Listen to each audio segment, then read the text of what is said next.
नमस्कार विद्यार्थी मित्रांनो, स्वागत आहे तुमचं ए टू झेड पोलीस भरती या आपल्या यूट्यूब चॅनलवर। आज आपण पाहणार आहोत 1857च्या नंतर जे काही भारतामध्ये गव्हर्नर जनरल आणि जे काही व्हाईसरॉय झालेले आहेत ते सर्व गव्हर्नर जनरल आणि व्हाईसरॉय या सर्वांचा आपण अभ्यास या व्हिडिओमध्ये करणार आहोत। 1857च्या अगोदर जे काही बंगालची म्हणा किंवा भारताची म्हणा जे काही गव्हर्नर वगैरे असतील त्यांचा जो काही व्हिडिओ राहणार आहे तो पार्ट 2 मध्ये घेणार आहोत आपण। आणि हा जो काही तुमचा हा व्हिडिओ म्हणा किंवा गव्हर्नर जनरल आणि व्हाईसरॉय याच्यावर जो काही हा व्हिडिओ राहणार आहे त्याच्यावर हा पहिला व्हिडिओ राहील, म्हणजे भाग 1 राहणार आहे। याच्यामध्ये सर्व माहिती तुम्हाला एकदम डिटेलमध्ये देणार आहे, म्हणजे तुम्ही पोलीस भरती करा किंवा फॉरेस्ट भरती, एमपीएससी किंवा सरळ सेवा भरती करा, जी काही तयारी करत असेल त्यासाठी सर्वांसाठी हा व्हिडिओ तुमचा उपयुक्त राहणार आहे। व्हिडिओ सुरुवातीपासून तर शेवटपर्यंत पहा, कारण की याच्यामध्ये प्रत्येक गोष्टी तुम्हाला बेसिक मध्ये समजून घ्या, ज्या काही महत्त्वाच्या राहणार आहेत त्या सर्वांची माहिती दिलेली आहे। 1857चा जो काही उठाव झालेला होता त्या 1857च्या उठावानंतर म्हणजे 1858 पासून जे काही भारतामध्ये गव्हर्नर जनरल आणि व्हाईसरॉय यांची निर्मिती झाली, या पदांची निर्मिती झालेली आहे, ते सर्व आपण या व्हिडिओमध्ये पाहणार आहोत। तुम्ही जर या चॅनलवर नवीन असाल तर चॅनलला सबस्क्राइब करून घ्या आणि व्हिडिओ जर तुम्हाला आवडला तर व्हिडिओ जास्तीत जास्त तुमच्या विद्यार्थी मित्रांपर्यंत त्याला काय करा, शेअर करा। हा जो काही पहिला तुम्हाला पिक्चर दिसत आहे, फोटो दिसत आहे, याच्यामध्ये हा तुमचा काय राहणार आहे, जे काही तुमचं समजून घ्या चंपारण्य म्हणा किंवा खेडा सत्याग्रह म्हणा 1917 किंवा 1918 या दोनपैकी कोणताही एक त्यापैकी राहणार आहे। आणि हा जो काही तुम्हाला दुसरा इथे फोटो दिसत आहे हा तुमचा 1857चा जो काही उठाव होता त्याच्यामधला फोटो घेतलेला आहे आपण, म्हणजे त्याच्याशी संबंधित म्हणा पेंटिंग वगैरे। मग इथे तुमचा व्हिडिओ चालू करू आपण। इथे पहिलं तुम्हाला दिलं आहे जे काही बेसिक गोष्टी आहे, म्हणजे भारतामध्ये तुमचे बंगालचे जे काही पहिले गव्हर्नर होते किंवा गव्हर्नर जनरल होते किंवा बंगालचे जे काही शेवटचे गव्हर्नर होते याच्यावर बऱ्याचदा क्वेश्चन तुमचे रिपीट झालेले आहे, म्हणून ह्या बेसिक गोष्टी जशीच्या तशा तुमच्या नोट्समध्ये लिहून घ्या। आणि जेव्हा केव्हाही तुम्ही एक्झामची तयारी करता किंवा जेव्हा काही तुमचा एक्झाम राहणार आहे त्याच्या 2-3 दिवसा अगोदर ही नोट्स काय करून घ्यायची आहे, तुम्हाला वाचून घ्यायची आहे। 1857चं जे काही तुमचं उठाव राहणार आहे त्याच्यानंतर व्हाईसरॉय वगैरे जे काही तयार झालेले आहे त्यांची माहिती राहणार आहे। त्याच्यामध्ये पहिली माहिती दिली आहे तुम्हाला 1857चा जो काही राणीचा जाहीरनामा निघाला होता त्यानुसार कंपनीचा जो काही कारभार होता तो राणीच्या नावे होऊ लागला, म्हणजे जी काही कंपनी राहणार आहे कंपनीपासून जो काही कारभार राहील तो आता कोणाच्या नावावर चालणार म्हटलं तर कोणाच्या नावावर चालणार आहे, जी काही इंग्लंडची राणी होती राणी व्हिक्टोरिया तिच्या नावावर चालणार आहे। राणीचा इथे कंपनीचा म्हणा एक प्रतिनिधी म्हणून, म्हणजे राणीच्या नावाने पूर्ण कारभार चालणार आहे पण राणीचा जो काही एक प्रतिनिधी राहणार आहे, राणीचा एक प्रतिनिधी म्हणून व्हाईसरॉयची निर्मिती केली किंवा व्हाईसरॉय या पदाची निर्मिती केली, अशी एक बेसिक गोष्ट माहिती म्हणून लक्षात ठेवून घ्या।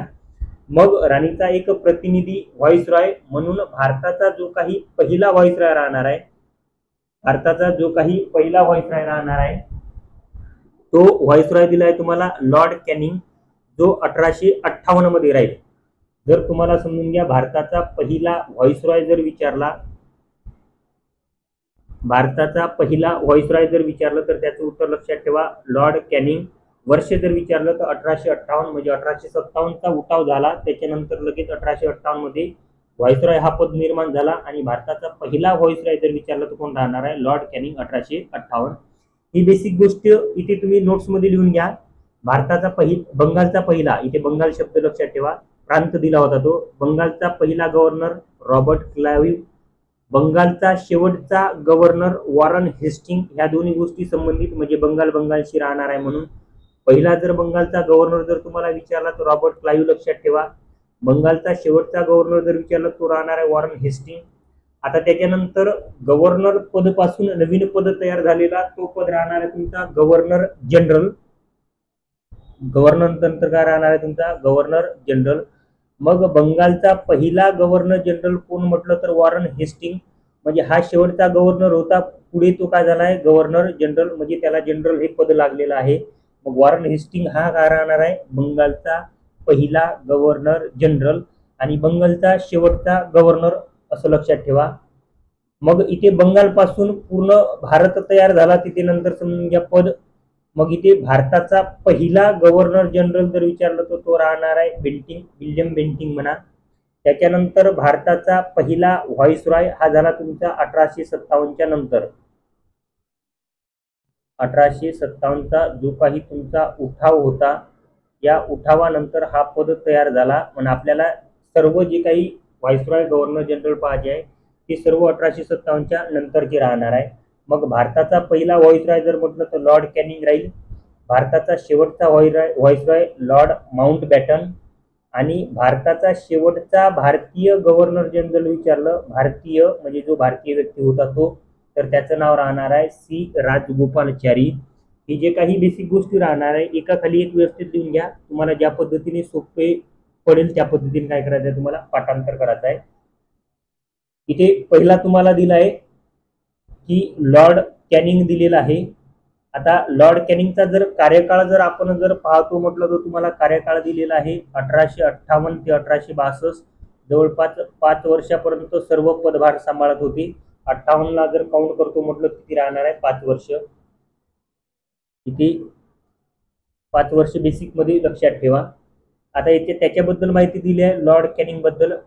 शेवटचा गव्हर्नर जनरल आणि भारताचा काय राहणार आहे, पहिला काय राहणार आहे, व्हाईसरॉय राहणार आहे.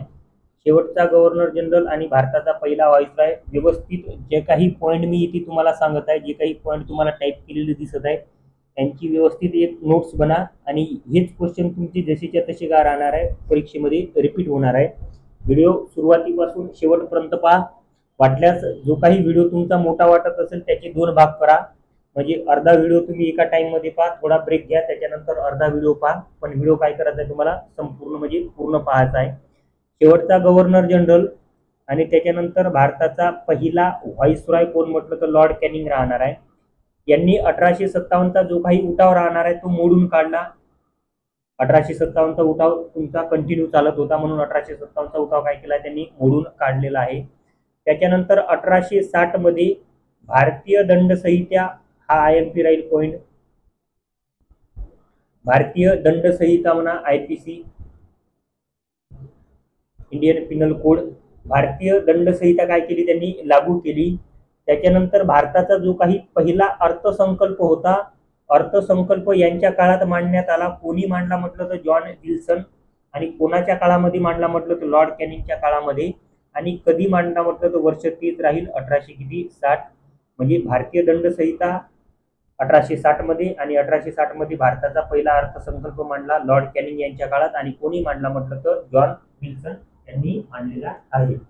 त्याच्यानंतर यांच्या काळातच आणखी एक महत्वाची खात्याची निर्मिती झाली. म्हणजे पोलीस खात्याचे जे काही निर्माण झालेले आहे ते ब्रिटिश काळामध्ये लॉर्ड कॅनिंग यांच्या काळात झालेले आहे. म्हणजे प्रत्येक प्रांत जे काही होतं भारतामध्ये, जेवढे काही प्रांत होते प्रत्येक प्रांतामध्ये लॉर्ड कॅनिंगच्या काळात काय झालेले आहे, पोलीस खात्याची निर्मिती झालेली आहे. आणि ICS परीक्षा घेण्यास भारतात सुरुवात केली. ICS परीक्षेची सुरुवात कोणाच्या काळामध्ये झाली तर त्याचं उत्तर राहणार आहे लॉर्ड कॅनिंग. लॉर्ड कॅनिंग बद्दल जवळपास हे 4-5 मुद्दे तुमचे महत्वाचे राहणार आहे. हे जे काही इथे तुम्हाला पिक्चर दिसत असेल हे 1857चा जो काही उठाव राहणार आहे, 1857च्या उठावाचा हा काय दिलाय तुम्हाला इथे पिक्चर दिलेला आहे. मग हे पॉइंट तुम्हाला जसेच्या तसे काय करायचे आहे, लिहून घ्यायचे आहे. त्याच्यानंतर दुसरा आपण व्हाईसरॉय पाहू. इथे दुसरा व्हाईसरॉय दिला आहे तुम्हाला लगेच, सर जॉन लॉरेन्स. यांचा जर कार्यकाळ जर घेतो म्हटलं तर 1864 ते 1869 यांचा सुद्धा कार्यकाळ 1864 काउंट करतो म्हटलं तर 5 वर्षाचा राहील. आता यांच्या काळामध्ये फक्त 2च गोष्टी महत्वाच्या घडलेल्या आहे. एक राहील तुमचं यांच्या काळात पाटबंधारे विभागाची आणि जलसिंचन आयोगाची स्थापना करण्यात आली. एका राहणार आहे पाटबंधारे आणि एका राहणार आहे जलसिंचन आयोगाची स्थापना. म्हणून हे जे काही तुम्हाला दिलेलं आहे हे त्याच्याशी संबंधित राहणार आहे, जे तुम्ही फोटो वगैरे म्हणता तो. त्याच्यानंतर त्यांच्या काळात दुष्काळ आयोगाची स्थापना करण्यात आली. ह्या 2 गोष्टी जे सर जॉन लॉरेन्स राहणार आहे त्यांच्याशी संबंधित राहणार आहे, म्हणजे महत्वाच्या म्हणा. एक पाटबंधारे विभाग आणि त्याच्यानंतर एक जलसिंचन आयोगाची स्थापना आणि दुष्काळ आयोगाची स्थापना जर विचारलं तर त्यांच्याशी संबंधित राहणार आहे.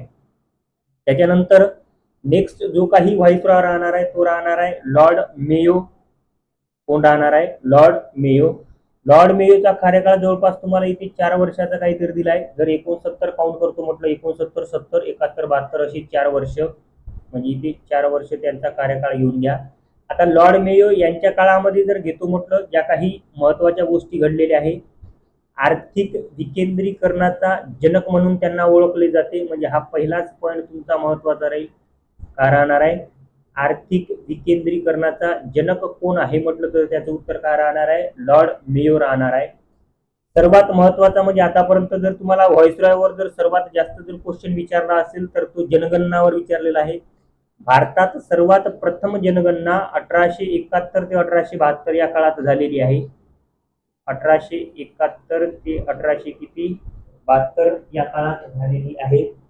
मग भारतात सर्वात प्रथम जनगणना कधी झाली म्हटलं तर 1872 मध्ये झालेली आहे.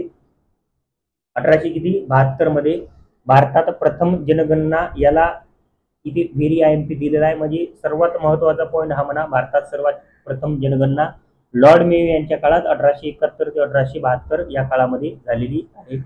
त्याच्यानंतर अजमेर येथे कृषी विभाग आणि मेयो कॉलेजची स्थापना केलेली आहे. कॉलेजचं नाव मेयो दिलं आहे, याच्यावरून ही गोष्ट तुम्हाला सोपी पडते. पण कृषी विभाग जर म्हटलं तर कृषी विभाग कोणाच्या काळात म्हटलं काय राहणार आहे? लॉर्ड मेयो यांच्या काळात.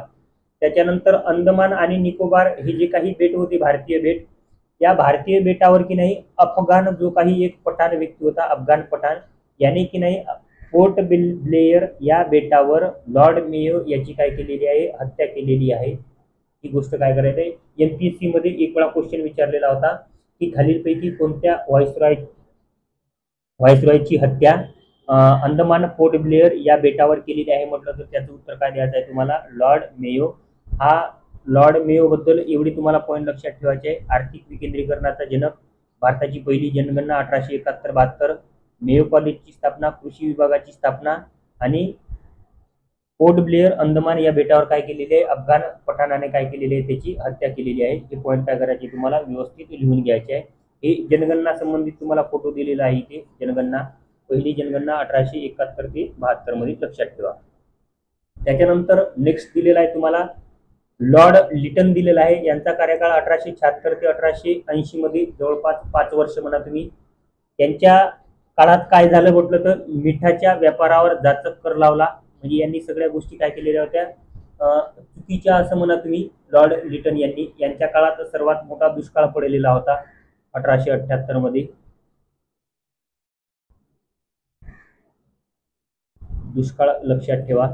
मिठाच्या व्यापारावर काय केला त्यांनी? कर लावलेला होता. हा पहिला पॉईंट. त्याच्यानंतर 1877 मध्ये दिल्ली दरबार भरवला आणि दिल्ली दरबार भरून राणी व्हिक्टोरियाला काय केलं होतं? भारताची सम्राज्ञी ही पदवी देण्यात आली. एवढा मोठा दुष्काळ भरून सुद्धा दिल्ली दरबार भरवलेलं होतं. याला भारतीय लोकांचा विरोध होता, म्हणून इथे काय झालं होतं इथे समजून घ्या. IMP पॉईंट राहील असं समजून घ्या. इथे दिल्ली दरबार भरून राणी व्हिक्टोरियाला काय दिलं होतं? भारतीय सम्राज्ञी म्हणून काय दिलं होतं? पदवी दिली होती.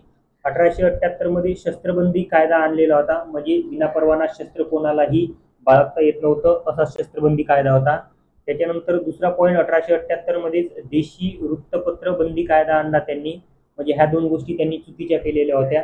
त्याच्यानंतर 1879 मध्ये ICS परीक्षा जी काही होती, जी ICS परीक्षा कोणी चालू केलेली होती? इकडे आपण सांगितलं आहे की लॉर्ड कॅनिंग यांनी चालू केलेली होती.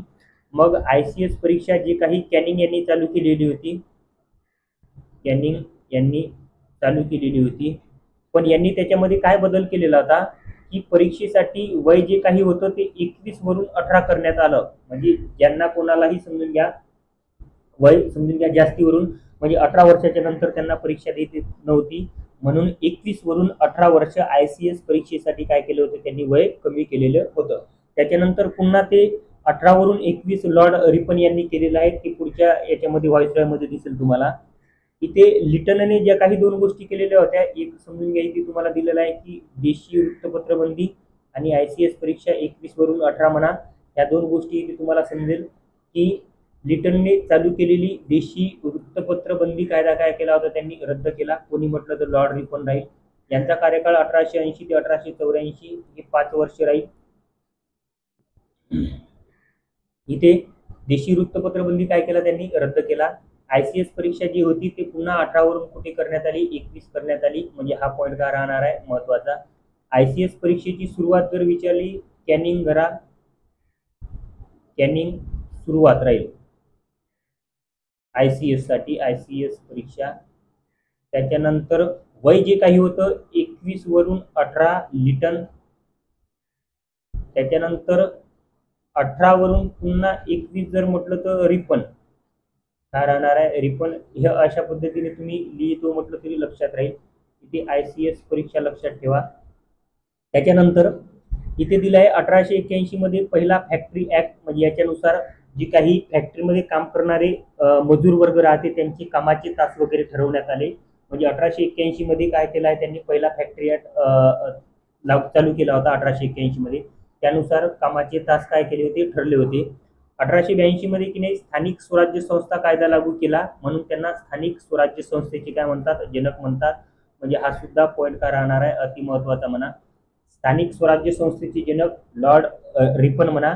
आणि आर्थिक विकेंद्रीकरणाचे जनक जर म्हटलं तिकडे काय सांगितलंय तुम्हाला, मेयो. आर्थिक विकेंद्रीकरणाचे जनक लॉर्ड मेयो राहील. आणि इकडे जर म्हटलं तुम्हाला स्थानिक स्वराज्य संस्थेचा जनक कोण राहणार आहे, लॉर्ड रिपन राहणार आहे. 1882 मध्ये काय दिलंय तुम्हाला, इकडे 1882 मध्ये हंटर आयोग आलाय, ज्याला तुम्ही शिक्षणाचा आयोग म्हणता. म्हणजे हा पॉईंट सुद्धा तुमचा महत्वाचा राहील. 1883 मध्ये इल्बर्ट बिल विधेयक मंजूर करून, आता हे इल्बर्ट बिल विधेयक काय होतं की यानुसार समजून घ्या जे काही युरोपियन व्यक्ती होते, जे काही समजून घ्या गुन्हेगार वगैरे आरोपी वगैरे म्हणा, त्या आरोपींचे जे काही खटले वगैरे होते ते चालवण्याचा अधिकार की नाही भारतीय जे काही न्यायाधीश होते त्यांना देण्यात आलेला होता. म्हणजे इल्बर्ट बिल जे काही आहे म्हटलं तर सरळ सोप्या भाषेत जे काही युरोपियन आरोपी व्यक्ती राहते त्यांचे खटले चालवण्याचे अधिकार कोणाला देण्यात आले होते, जे काही भारतीय न्यायाधीश होते, भारतीय व्यक्ती न्यायाधीश होते त्यांना काय देण्यात आला होता, तो अधिकार देण्यात आलेला होता. तो राहणार तुमचा इल्बर्ट बिल विधेयक असा राहील. त्याच्यानंतर नेक्स्ट दिला आहे तुम्हाला लॉर्ड डफरिन. लॉर्ड डफरिनचा कार्यकाळ जर घेतो म्हटलं तर लॉर्ड डफरिनचा कार्यकाळ दिलेला आहे तुम्हाला 1884 ते 1888. यांचा कार्यकाळ सुद्धा समजून घ्या, 5 वर्ष घेऊन घ्या तुम्ही. 1884 ते किती, 1888. मग यांच्या काळात काय काय घटना घडलेल्या म्हटलं तर 1885 मध्ये सर्वात महत्वाची घटना म्हणजे राष्ट्रीय काँग्रेसची स्थापना करण्यात आली. राष्ट्रीय काँग्रेसची काय करण्यात आली, स्थापना. म्हणजे हा सर्वात महत्वाचा पॉईंट म्हणा. त्याच्यानंतर शासकीय नोकरावर राष्ट्रीय सभेशी संबंध ठेवण्यात काय आली होती, बंदी घालण्यात आली होती. म्हणजे जो कोणीही व्यक्ती राष्ट्रीय काँग्रेस किंवा राष्ट्रीय सभेशी संबंधित असेल त्याला शासकीय नोकरी मिळणार नाही. किंवा असं म्हणा, जो काही शासकीय नोकरीवर असेल त्याला राष्ट्रीय काँग्रेसशी किंवा राष्ट्रीय सभेशी संबंध ठेवता येत नव्हता. तसा काय होता तो, याच्याशी संबंधित एक काय दिली होती त्यांनी समजून घ्या, अट वगैरे दिली होती असं समजून घ्या. त्याच्यानंतर लॉर्ड डफरिन नंतर दिलेला आहे तुम्हाला लॉर्ड कर्झन. यांचा कार्यकाळ 1899 ते 1905, जवळपास 4 वर्ष कार्यकाळ होता यांचा. आता इथे तुम्हाला लॉर्ड कर्झन दिलेला आहे की लॉर्ड कर्झनची तुलना गोपाळ कृष्ण गोखले यांनी औरंगजेबाशी केलेली आहे. कोणाशी केलेली आहे, औरंगजेबाशी. हा पॉइंट बऱ्याचदा कंबाईन मध्ये म्हणा किंवा MPSC मध्ये म्हणा विचारलेला आहे, म्हणून याला IMP करा की औरंगजेबाशी तुलना खालीलपैकी कोणत्या व्हाईसरॉय सोबत करण्यात आली म्हटलं तर त्याचे योग्य उत्तर लॉर्ड कर्झन असायला पाहिजे. आणि त्यांची तुलना कोणी केली म्हटलं तर त्याचं उत्तर द्या, गोपाळ कृष्णकोण गोखले. त्याच्यानंतर 1899 मध्ये भारतीय चलन कायदा आणलेला आहे. 1899 मध्ये. 1904 मध्ये प्राचीन स्मारक संरक्षण कायदा आणलेला आहे. हा बऱ्याच वेळा पोलीस भरतीमध्ये किंवा फॉरेस्ट भरतीमध्ये म्हणा क्वेश्चन रिपीट झालेला आहे. सर्वच्या सर्व पॉईंट तुमचे महत्वाचे आहे म्हणूनच इथे टाईप केलेले आहे. व्यवस्थित नोट्स बनवून घ्यायची. 1904 मध्ये प्राचीन स्मारक संरक्षण कायदा आणलेला होता. म्हणजे जे काही प्राचीन वास्तू म्हणा किंवा जे काही तुमचे किल्ले वगैरे म्हणा किंवा स्मारक वगैरे म्हणा त्यांचं संरक्षण करण्यासाठी 1904 मध्ये कायदा कोणी आणला होता, लॉर्ड कर्झन यांनी. 1905 मध्ये बंगालची फाळणी करण्यात आली यांच्याच काळात. 1905 मध्ये बंगालची फाळणी कोणाच्या काळात करण्यात आली म्हटलं तर लॉर्ड कर्झन. जी काही बंगालची फाळणी होती त्याची कल्पना म्हणजे बंगालची फाळणी व्हायला पाहिजे असं कोणी ठरवलं म्हटलं तर ते राहणार आहे सर विल्यम वार्ड यांची ही कल्पना होती की बंगालची काय व्हायला पाहिजे, फाळणी व्हायला पाहिजे. बंगालची फाळणी जी काही होती 1905 यालाच बंगभंग आंदोलन असे म्हटले जाते. म्हणजे दोघात कन्फ्यूज होऊ नका की बंगभंग आंदोलन वेगळं आणि बंगालची फाळणी वेगळी म्हणून. बंगालची फाळणी घोषित केली होती तेव्हाच आंदोलन चाललेलं होतं. बंगभंग काय होत राहणार आहे तुमचा आंदोलन. त्याच्यानंतर नेक्स्ट आपण पाहू, याच्यामध्ये दिलेलं आहे तुम्हाला लॉर्ड मिंटो दुसरा. लॉर्ड मिंटो काय दिलेला आहे दुसरा. 1905 मध्ये तुमची बंगालची फाळणी चालूच होती. म्हणजे इथे बंगभंग आंदोलन कोणाच्या काळात म्हटलं तर लॉर्ड मिंटो दुसरा असं लक्षात ठेवा. 1906 मध्ये मुस्लिम लीगची स्थापना करण्यात आली. हा पॉईंट महत्वाचा राहील. 1906 मध्ये काय राहणार आहे, मुस्लिम लीगची स्थापना राहणार आहे. आता इथे मुस्लिम लीग, इथे जे काही तुम्हाला इथे फोटो दिसत आहे, इथे मुस्लिम लीगची स्थापनेच्या वेळेस जे काही हजर सदस्य होते त्यांचे राहणार आहे. इथे संस्थापक जर म्हटलं तर सलीम मुल्ला लक्षात ठेवा. 1906 मध्ये जी काही मुस्लिम लीगची स्थापना झालेली होती त्या मुस्लिम लीगचे संस्थापक जर विचारले तर संस्थापक सलीम मुल्ला म्हणा. आणि कधी स्थापना झाली म्हटलं तर 1906. इथे दिनांक दिलेले आहे तुम्हाला 30 डिसेंबर 1906 मध्ये मुस्लिम लीगची काय झालेली आहे, स्थापना झालेली आहे. त्याच्यानंतर मुख्यालय कुठे आहे म्हटलं तर लखनौ लक्षात ठेवा. मुख्यालय कुठे राहणार आहे, लखनौ. आणि कोणत्या धर्माशी संबंधित आहे म्हटलं तर मुस्लिम मध्ये ते राहणारच आहे की इस्लाम या धर्माशी संबंधित आहे म्हणून. त्याच्यानंतर यांचं जे काही निवडणुकीचं चिन्ह कोणतं म्हटलं तर चुनाव चिन्ह दिलंय तुम्हाला. निवडणुकीचे चिन्ह अर्धचंद्र आणि तारा. जे काही तुमचा फ्लॅग वगैरे म्हणा तो राहणार आहे अर्धचंद्र आणि काय राहणार आहे, तारा. 30 डिसेंबर 1906 मध्ये स्थापना कोणी केली म्हटलं तर सलीम मुल्ला. मुख्यालय लखनौ. धर्म इस्लाम माहित आहे तुम्हाला. आणि चिन्ह जर विचारलं तर अर्धचंद्र आणि काय राहणार आहे, तारा राहणार आहे. या सगळ्या गोष्टी बंगभंग आंदोलन, मुस्लिम लीग हे जर विचारलं तर कोणाच्या काळात राहणार आहे, व्हाईसरॉय लॉर्ड मिंटो दुसरा. त्यांच्याच काळात 1910 पर्यंत 1907 मध्ये काँग्रेस जो काही पक्ष राहणार आहे त्याच्यात फूट पडली. 2 पक्ष तयार झाले होते काँग्रेसमध्ये. एक समजून घ्या याच्यामध्ये 1907 मध्ये जर विचारलं तर जहाल आणि मवाळ असे 2 फूट पडले होते. मग याच्यामध्ये जर विचारलं 1907चं जे काही काँग्रेस अधिवेशन झालेलं होतं ते कोणत्या ठिकाणी झालं म्हटलं तर सुरत या ठिकाणी ते अधिवेशन झालेलं होतं. आणि जे काही अधिवेशन झालेलं होतं त्याचे अध्यक्ष जर विचारले तर रासबिहारी कोण राहणार आहे, बोस. म्हणजे हा एकदम महत्वाचा पॉईंट म्हणा. 1907 मध्ये लॉर्ड मिंटो हे व्हाईसरॉय होते. त्या काळात 1907 मध्ये काँग्रेसमध्ये फूट पडलेली आहे. आणि ती फूट पडायच्या वेळेस कोणतं अधिवेशन होतं म्हटलं तर सुरत अधिवेशनामध्ये त्यांच्यामध्ये फूट पडली. आणि ते एकत्र पुन्हा 1916चं जे काही लखनौ अधिवेशन होतं, इथे 1916चं जे काही लखनौ अधिवेशन होतं, लखनौ अधिवेशनमध्ये ती पुन्हा काँग्रेसचे जे काही 2 पक्ष होते ते एकत्र आलेले होते. लखनौ अधिवेशन 1916 लक्षात ठेवा. सुरत अधिवेशनमध्ये फूट पडली. आणि अध्यक्ष जर विचारले सुरत अधिवेशनाचे बऱ्याच वेळा विचारतात की रासबिहारी कोण आहे, बोस. त्याच्यानंतर 1909 मध्ये मोर्ले मिंटो सुधारणा कायदा झालेला आहे. हा सुद्धा पॉईंट तुमचा लक्षात ठेवा. मोर्ले मिंटो काय राहणार आहे, सुधारणा कायदा. या सर्व गोष्टी कोणाच्या काळात झालेल्या आहे, लॉर्ड मिंटो दुसरा यांच्या काळात झालेल्या आहे. त्याच्यानंतर नेक्स्ट पाहू आपण लॉर्ड हार्डिंग. हे व्हाईसरॉय राहील.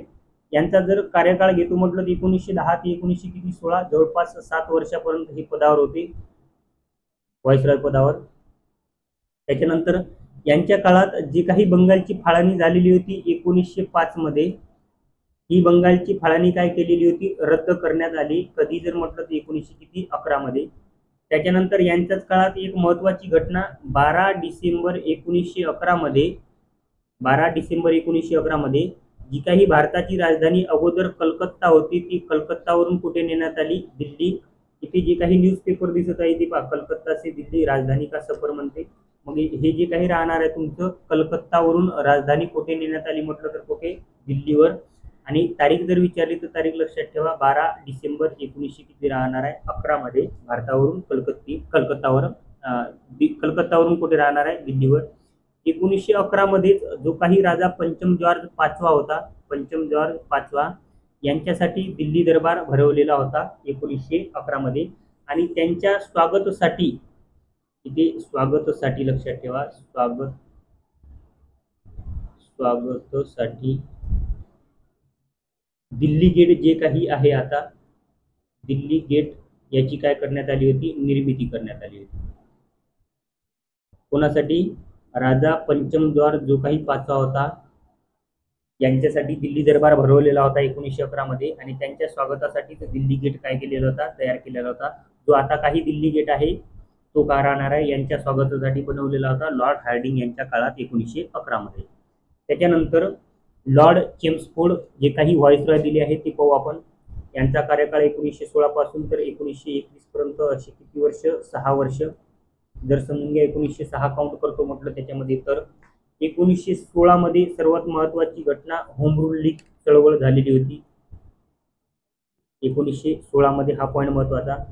10 एप्रिल 1917 मध्ये चंपारण्य सत्याग्रह झाला, जो गांधीजींचा पहिला सत्याग्रह राहणार आहे भारतातील. किती, 1917 मध्ये चंपारण्य सत्याग्रह झालं. चंपारण्य ठिकाण कोठे आहे म्हटलं तर बिहार राज्यात राहणार आहे चंपारण्य. गांधीजीचा पहिला सत्याग्रह भारतातील, इथे पहिला लक्षात ठेवा. 1918 मध्ये इथे गांधीजींचा दुसरा सत्याग्रह झालेला आहे भारतातील. कोणता म्हटलं तर खेडा सत्याग्रह, वर्ष 1918, लगेच एका वर्षानंतर. खेडा हे ठिकाण कुठे आहे म्हटलं तर गुजरात लक्षात ठेवा, आणि चंपारण्य कुठे म्हटलं तर बिहार लक्षात ठेवा. पहिला म्हटलं तर चंपारण्य, आणि दुसरा सत्याग्रह 1918 मध्ये 22 मार्च 1918 खेडा सत्याग्रह गुजरात. 1919 मध्ये मोर्ले मिंटो सुधारणा कायदा आलेला होता 1919 लक्षात ठेवा. आणि ते 1919 मध्येच जालियनवाला बाग हत्याकांड झालेला होता, हे सुद्धा लक्षात ठेवायचं आहे तुम्हाला. त्याच्यानंतर इकडे दिलेलं आहे तुम्हाला 1920 मध्ये असहकार चळवळ.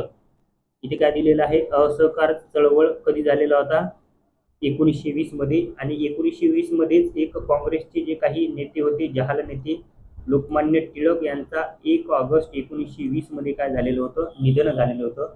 म्हणजे लॉर्ड चेम्सफोर्ड हे जे काही राहणार आहे व्हॉइसरॉय, यांच्या काळामध्ये होम रूल लीग, चंपारण्य सत्याग्रह गांधीजींचा पहिला सत्याग्रह, त्याच्यानंतर गांधीजींचा दुसरा सत्याग्रह खेडा सत्याग्रह, मोर्ले मिंटो सुधारणा कायदा, जालियनवाला बाग हत्याकांड, आणि असहकार चळवळ, आणि 1 ऑगस्ट 1920 मध्ये लोकमान्य टिळक यांचा काय राहणार आहे, निधन राहणार आहे. ह्या गोष्टी महत्वाच्या राहील. त्याच्यानंतर तुम्हाला दिलेलं आहे की इकडे 1919 मध्ये रोलेक्ट ऍक्ट आलेला होता. रोलेक्ट ऍक्ट म्हणजे काळा कायदा म्हणतात त्याला. रोलेक्ट ऍक्टलाच काय म्हणतात, काळा कायदा. हा कायदा काय होता म्हटलं तर, कोणत्याही व्यक्तीला फक्त शकच्या आधारावर, म्हणजे या व्यक्तीवर डाऊट आहे असं, त्याच्या विरुद्ध समजून घ्या कोणतीही चौकशी करणार नाही, कोणताही त्याच्या विरुद्ध एखादा गुन्हा वगैरे दाखल आहे की नाही न पाहता सरळ सरळ त्याला काय करू शकत होते, गिरफ्तार करू शकत होते. म्हणजे त्याला काय करत होते, तुरुंगात टाकत होते. असा 1919चा काय आलेला होता, रोलेक्ट ऍक्ट आलेला होता. मग हा रोलेक्ट ऍक्ट किंवा काळा कायदा काय म्हटलं तर, कोणत्याही व्यक्तीला शकच्या आधारावर गिरफ्तार करू शकत होते, न मुकदमा आणि चौकशी वगैरे काहीच नाही, डायरेक्ट काय राहणार आहे तो, गिरफ्तार म्हणा किंवा कशातनी राहत होता तो तुरुंगात. असा काळा कायदा होता रोलेक्ट ऍक्ट. त्याच्यानंतर 1925 मध्ये लॉर्ड रिडिंग यांच्या काळात राष्ट्रीय स्वयंसेवक संघ हेडगेवार यांनी काय केलेली होती, केशव बळीराम हेडगेवार म्हणा, यांनी काय केलेली होती, राष्ट्रीय स्वयंसेवक संघाची स्थापना केलेली होती 1925 मध्ये. ही सुद्धा गोष्ट काय राहणार आहे, महत्वाची. आता राष्ट्रीय स्वयंसेवक संघाचे अध्यक्ष वगैरे जर विचारले तर ती गोष्ट तुम्हाला लक्षात ठेवा, कोण अध्यक्ष आहे तर. त्याच्यानंतर मोहन भागवत आहे राष्ट्रीय स्वयंसेवक संघ यांचे अध्यक्ष.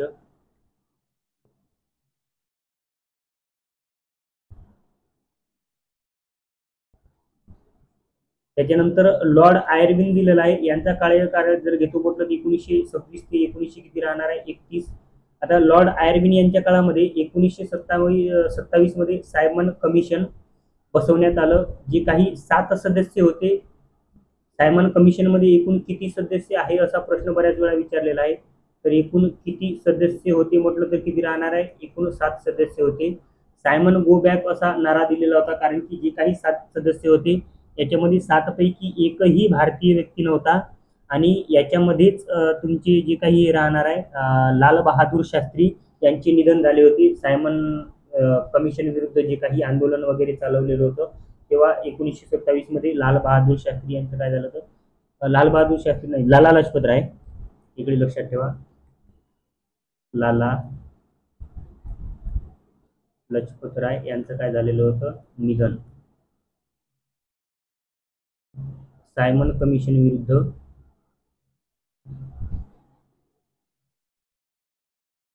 हे आंदोलन, सायमन गो बॅक हे आंदोलन चालवलेलं होतं त्यांनी.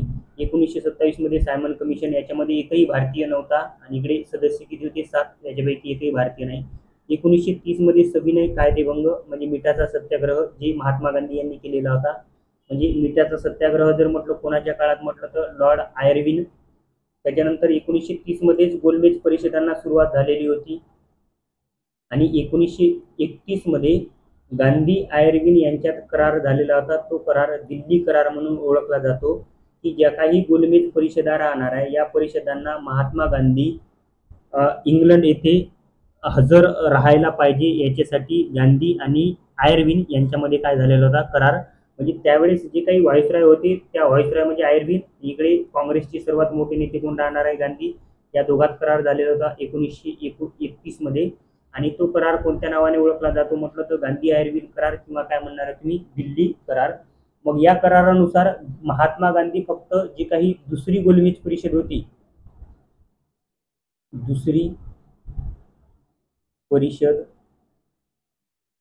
दुसऱ्या परिषदेला काय होतं? काय होती? महात्मा गांधी हजर होते, असं लक्षात ठेवा. त्याच्यानंतर नेक्स्ट व्हॉइसरॉय पाहू आपण. लॉर्ड विलिंग्टन दिलेला आहे तुम्हाला.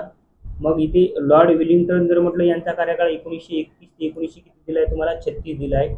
1931 मध्ये पहिली गोलमेज परिषद, 1930 मध्ये पहिली आणि 1931 मध्ये किती राहणार आहे? दुसरी गोलमेज परिषद. आणि या गोलमेज परिषदाला महात्मा गांधी हजर होते दुसऱ्या याला. महात्मा गांधी हजर. आणि तीनही गोलमेज परिषदाला हजर होते डॉक्टर बाबासाहेब आंबेडकर, अशी गोष्ट लक्षात ठेवा. इकडे यांच्यामध्ये 24 सप्टेंबर 1932 मध्ये गांधी आंबेडकर करार झाला. तो करार पुणे करार किंवा येरवाडा करार म्हणून ओळखला जातो, कारण की त्यावेळेस महात्मा गांधी येरवाडा जेलमध्ये होते. आणि महात्मा गांधीकडून त्यावेळेस स्वाक्षरी जर म्हटलं तर पंडित मदन मोहन मालवीय यांनी केलेली होती.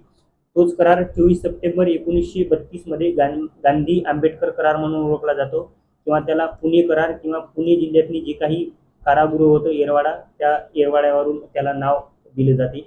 इथे पहा, इकडे दिलं आहे पिक्चरमध्ये तुम्हाला पुणे करार दिलेला आहे.